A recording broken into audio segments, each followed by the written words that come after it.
지난주 글로벌 증시에는 미국발 경기 침체 공포에 후폭풍이 거세게 몰아쳤습니다. 여기에다 일본 은행의 급격한 금리 인상은 이엔 캐리 트레이드 청산의 부메랑으로 되돌아왔습니다.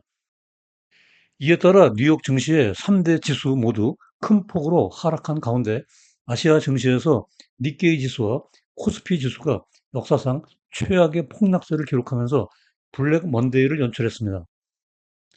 이러한 상황에서 금리나 피벗을 개시해야 하는 파월 의장의 셈법이 더욱 복잡해지고 있습니다. 따라서 오늘 포커싱을 톡의 주제는 연준 금리 인하 진퇴 양난, 옌 캐리와 경기 침체 공포입니다. 오늘의 이슈 포인트는 옌 캐리 트레이드 부메랑, 경기 침체 공포 확산 후 폭풍, 그리고 파월 의장 금리 인하 딜레마 등의 순서로 살펴보도록 하겠습니다. 자, 이제 그러면 그 상세한 이야기 속으로 들어가 보겠습니다. 안녕하세요. 포커스 정례톡의 우보 박사입니다. 지난주 글로벌 증시의 대폭락 사태를 보면서 20세기 최고의 경제학자인 영국의 케인즈의 명언이 떠올랐습니다. 케인즈는 자신의 명제인 일반 이론의 4권 12장 7절에서 야성적 충동, 애니멀 스피리츠가 투자 시장을 지배한다고 말했습니다. 여기서 야성적 충동이란 경제적 의사결정, 특히 투자와 소비 분야에서 인간의 행동을 이끄는 심리적 그리고 감정적 요인을 말합니다. 좀 더 구체적으로 설명하면 경제적 결정이 항상 순전히 합리적이거나 논리적 분석에만 기반하지 않고 대신에 감정, 본능, 그리고 즉흥적인 낙관주의나 비관주의에 영향을 받는 것을 말합니다. 지난주 월요일이 시작되자마자 미국발 경기 침체 공포가 아시아 증시를 강타했는데요. 니케이 지수가 12.4% 하락하여 역사상 최악의 폭락세를 기록했습니다. 니케이의 변동성 지수도 70 이상으로 치솟았습니다. 우리나라의 코스피 지수도 8.8% 급락했고요. 하루 낙폭 234포인트는 역대급으로 가장 큰 것이었습니다. 미국의 S&P 500의 공포 지수인 빅스도 70에 근접하여 2020년 팬데믹 발발 당시 이후 최고치에 달했습니다. 이상과 같이 글로벌 증시의 대폭락 사태를 야기시킨 배경에는 두 가지 요인이 있는데요. 첫째는 일본은행이 7월 31일 단행한 전격적인 금리 인상이 옌 캐리 트레이드 청산이라는 부메랑으로 돌아온 것입니다. 두 번째는 8월 2일 미국 노동통계국이 발표한 7월 고용지표 둔화로 경기 침체 공포가 확산되면서 후폭풍이 몰아친 것입니다. 이 두 가지 요인이 투자자들에게 야성적 충동을 불러일으켜 대폭락의 불쏘시개가 된 것으로 보입니다. 그러면 일본은행의 금리 인상 후 폭풍을 좀 더 구체적으로 살펴볼까요? 지난 3월 19일 마이너스 금리 정책을 포기한 일본은행은 또다시 금리 인상에 가속 페달을 밟았습니다. 이번에 정책 금리를 한꺼번에 0.25%로 끌어올린 것인데요. 수치는 작았지만 인상률로 환산하면 무려 25배나 인상한 것입니다. 여기에 그치지 않고 우에다 가츠오 일본은행 총재는 앞으로 0.5%까지 올릴 수 있는 가능성까지 시사했습니다. 그러나 일본은행이 반성문을 쓰게 되기까지는 오래 걸리지 않았습니다. 바로 일주일 뒤 부총재인 우치다 시니치가 등판하여 시장이 불안정해지면 더 이상 금리를 인상하지 않겠다고 가즈오 총재의 발언을 번복했습니다. 금리 인상 후 일본 증시가 역대급으로 폭락하면서 무너지자 정책 혼선과 오판을 인정한 것으로 보입니다. 이러한 일본 은행의 금리 인상 여파는 주식시장과 외환시장을 초토화시켰습니다. 금리 인상 그 자체보다도 더욱 심각한 것은 옌 캐리 트레이드의 청산에 있었습니다. 옌 캐리 트레이드란 저금리로 엔화를 조달하여 미국 달러로 환전한 후 미국 주식이나 채권에 투자하는 것을 말하잖아요. 그러나 일본의 금리 인상으로 엔화가 강세를 보이자 환차손을 입게 된 트레이더들이 달러 표시 투자 자산을 집어 던지기 시작한 것이죠. 결과적으로 금리 인상은 니케이 지수가 하루에 마이너스 12.4%로 폭락하는 부메랑으로 되돌아왔습니다. 결과적으로 일본 증시 사상 최대의 낙폭을 기록한 것입니다. 설상가상으로 외환시장에서 엔화는 초강세로 반전되어 한때 160엔 이상 하던 엔달러 환율이 141달러까지 급락했습니다. 그러나 국제금융시장에서 분석가들은 옌 캐리 트레이드 청산이 끝이 아니라 이제 시작이라고 보고 있습니다.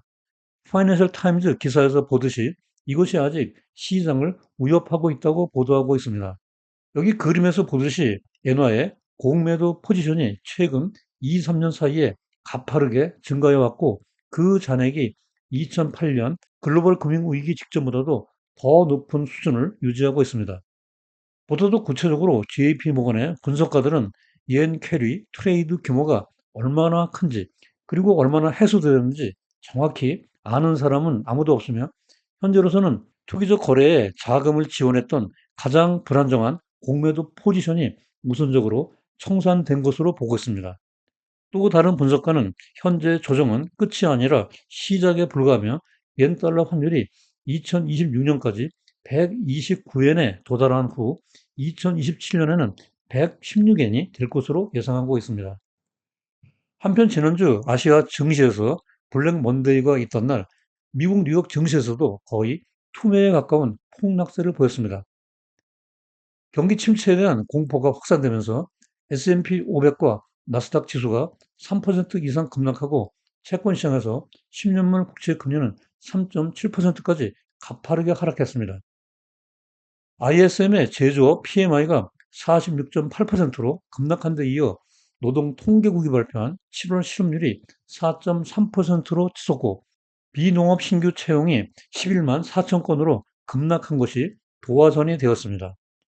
시장이 이러한 고용 지표에 과잉 반응하고 있다는 지적도 있었으나 이미 시장에 팽배한 투자자들의 야성적衝動을 잠재울 수 없었습니다. 이에 따라 신뢰성 있는 경기 침체 지표들이 일제히 시그널을 발동했습니다. 먼저 시장에서 경기 침체 지표로 널리 활용되고 있는 10년물과 2년물 국채금리의 장단기 금리 역전이 플러스로 돌아섰습니다.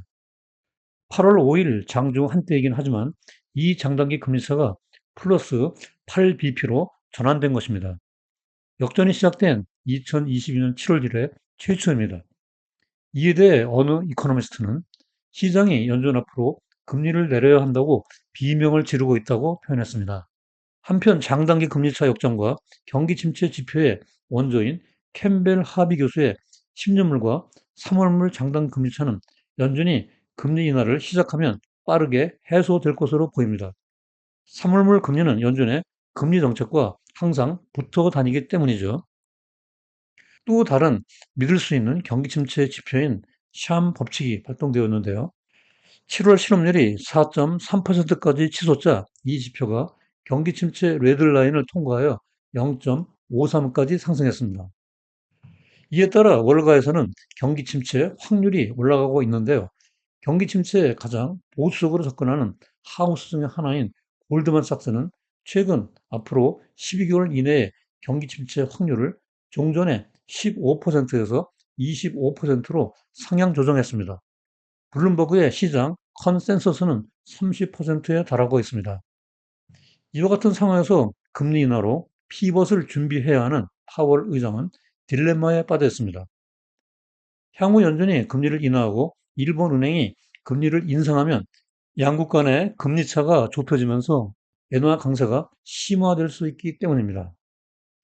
이러한 양국 간 금리 정책의 엇박자로 옌 캐리 청산에 다시 방아쇠가 당겨져 글로벌 금융시장에 더 큰 재앙을 초래할 수 있는 위험이 상존하고 있습니다. 다른 한편으로는 최근에 고용지표 둔화로 인한 경기 침체 가능성에 선제적으로 대응하기 위해 금리를 인하해야 하기 때문에 진퇴양난의 길목에서 운전대를 쥐고 있는 파월 의장의 고민이 깊어질 것으로 보입니다.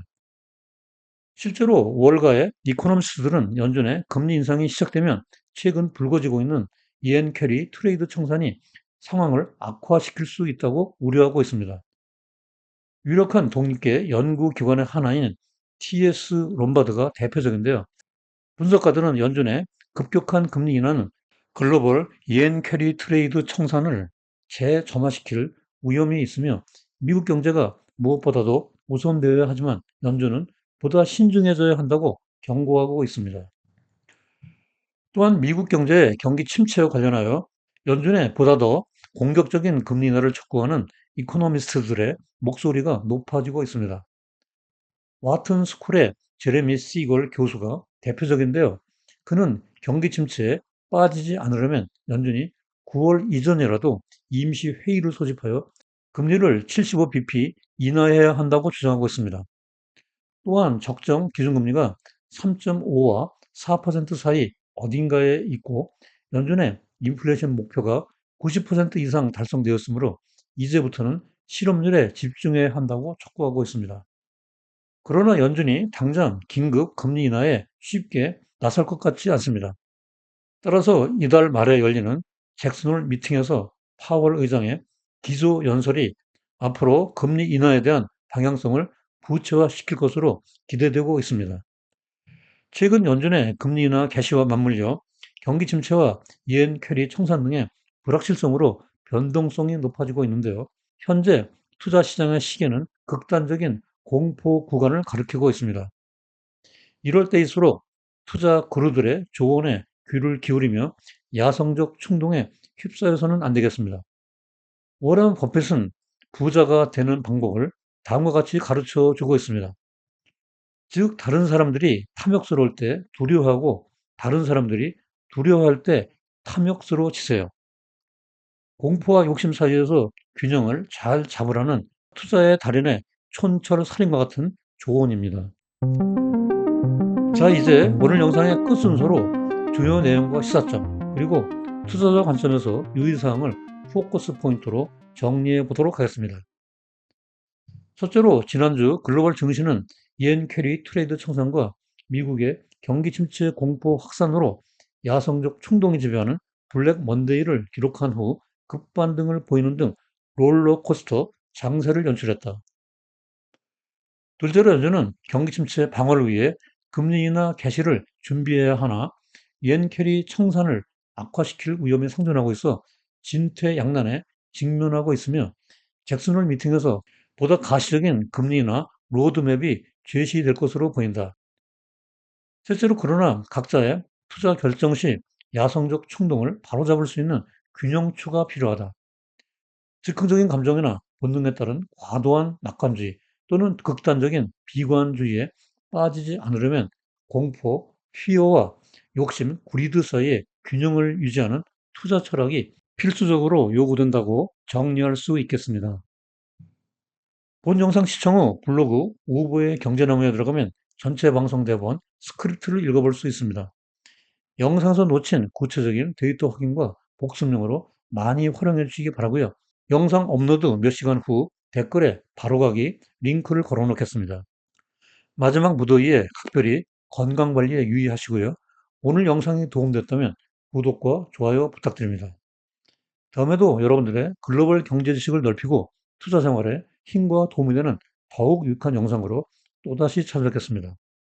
오늘도 끝까지 시청해 주셔서 대단히 감사합니다.